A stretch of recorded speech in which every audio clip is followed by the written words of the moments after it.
Let's take a look at this swing in slow motion to begin with. We'll run it at about a quarter speed here.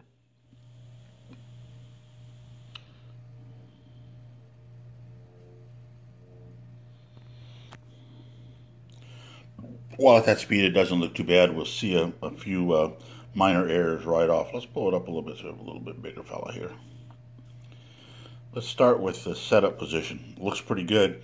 We're going to draw the proverbial power line in here, which goes from just outside the left ear, just outside the left foot. We want the butt to stay behind that line. He does a pretty good job there. Turns behind it, but now you can see he's going past that line. The head has to stay behind that line.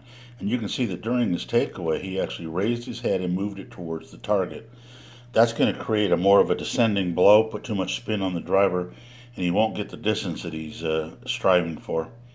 We're going to watch now, see what he does there. He really comes forward, really creates a descending blow. The hands are way out away from the body. Club is on the way down. Is hitting the ball more on the way down than on the way up, certainly. And then right here we can see that he hasn't rotated the hands at all. The left wrist is buckled. The right wrist is already released. The shoulders have turned more than the hips, way more than the hips at this point. Still more than the hips, although he's finally turning the club over. What we need to get him to do to get his distance that he's looking for is to get him to be on the back leg a little harder, so he's really pushing. You can't push with the back foot off the ground. You notice what's happening here is his foot's coming right up off the ground, and he's ending up out of his spine tilt. So if we can just get him to stay back behind the ball, keep his arms together so he leads with the right elbow.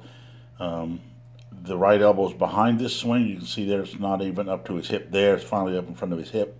We need to get him into that position a little earlier.